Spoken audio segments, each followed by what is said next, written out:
Well, good morning, everybody. Thank you for coming. My name is 𝗙𝗺𝗶𝗶𝗀𝗏, and we're from Silicon Valley Central Chamber of Commerce.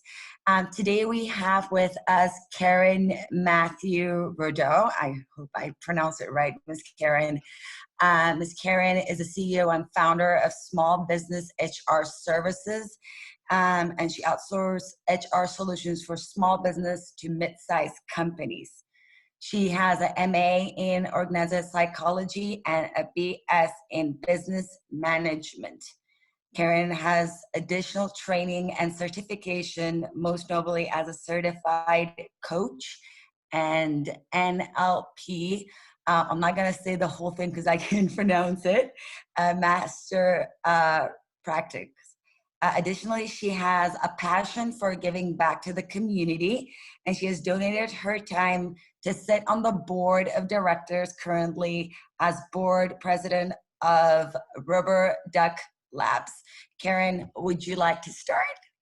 Yeah, thank you, 𝗙𝗺𝗏𝗏, for that. And thank you to the Chamber for having me today to help inform our community about this new Families First Corona Response Act that the federal government passed last month and goes into effect today. Today is the first day. And this impacts employers of under 500 employees. So there's me, and this is our agenda. So I will go over the definition of it, what the emergency paid sick leave is and what the rules are around that, the expanded family medical leave, otherwise known as FMLA, employer reimbursement, compliance requirements, exemptions from compliance, and I went the wrong way. Intersecting labor laws. So we have other labor laws that are in place and how those work together with this FFCRA, and then best practices that we recommend. So time is of the essence here because does go into place today. And the government is going to allow 17 days because this has been an evolving law. They passed it back in March 18th, and as of now, as of yesterday, they have been changing the law, continually. So, if you want to stay up to date on this, I can tell you, you can go to the website, Department of Labor website, and they have frequently asked questions, and they keep adding to that. And last time I looked, there was 26 different items on that facts list. I don't know. I didn't check this morning because I was getting ready for this, but here we go. So as I said, it goes into effect today, and it only stays in effect until December 31st of this year. So it applies to businesses under 500 employees. It provides for 80 hours of emergency paid sick leave. That's in addition to the California paid sick leave. Okay, this is completely separate.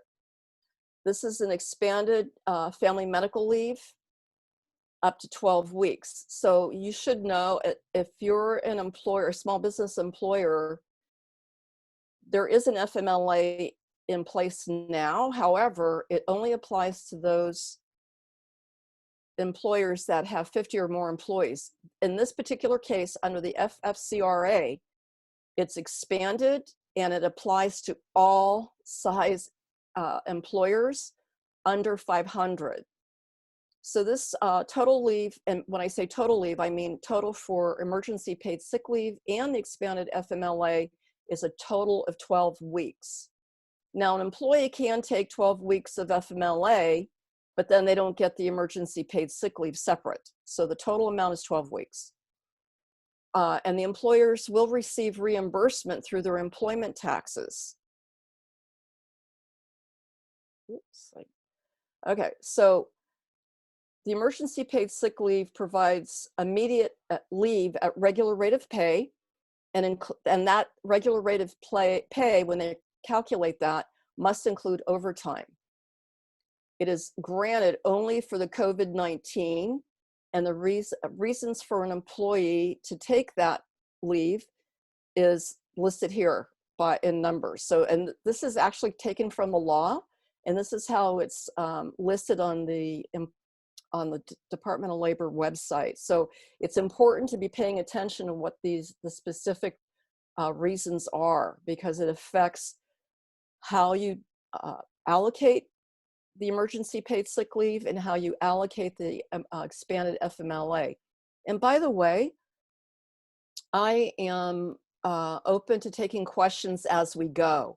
So if 𝗙𝗺𝗓𝗏, if you don't mind, if you see questions on the chat, if you could just let me know that, that would be helpful. Will do. Thank you. So let's see, let's go back. So here's number one. If an employee is subject to a quarantine or isolation order, or they have been directed by a healthcare professional to self-isolate, or they are waiting for test results, or they test positive for the COVID, or they're caring for someone who has COVID-19 or someone who is waiting test results for the COVID-19. Now, I want you to notice here, they say someone. They don't say it has to be a relative. They don't say it has to be a child or anything like that. It's anyone. Number five, if the employee is caring for a child whose school or childcare or their childcare provider is unavailable due to the COVID-19. Or this number six, this is a catch-all. I think this, in case something else happens that they can't predict going forward, is experiencing any other substantially similar conditions specified by the U.S. Department of Health and Human Services. Okay, so that's just like government legalese language, in case, because I really don't, they haven't explained that, what that means at all.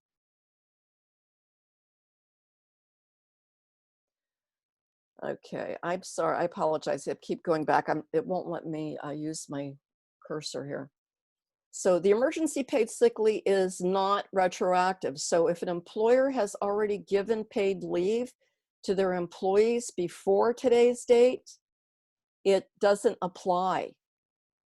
Okay, so, and you cannot, if that's the case and you've already given paid sick leave, additional paid sick leave to your employee, and they want to take additional paid sick leave, you cannot deny it. It can't, because you've already given it, doesn't matter. You still have to grant their leave starting from today through the end of the year. Any unused amount of this emergency paid sick leave does not carry over to 2021. So that means December 31st is the last day that that you're required to grant this. And by the way, that you'll be reimbursed for. And if an employee does terminate with your company before December 31st, you do not have to pay out the unused sick leave. And in addition to that, the employer may not require employees to use other forms of paid leave first before they use this emergency paid sick leave. You cannot require your employee to take vacation or PTO or the other sick leave that you would normally give. In addition to that, you must give your employees a written notice that includes what's inside these quotation marks, which says, after the first work day or portion thereof, an employee receives paid sick leave under this act. An employer may require the employee to follow reasonable notice procedures in order to continue receiving such paid sick leave. Any questions so far? No? No, Karen, nothing for you. Okay. Okay, emergency paid sick leave can be taken intermittently if an employee is working remotely and can only be used for childcare purposes. So in other words, if the employee has a child that they no longer have childcare because the childcare center is closed, their child care provider is no longer available during this shelter in place, they can, and they're working remotely, they can take intermittent leave in full day increments if the employer agrees to that. So employers, that's up to you to decide whether or not you're going to grant that. And so I would say if you want to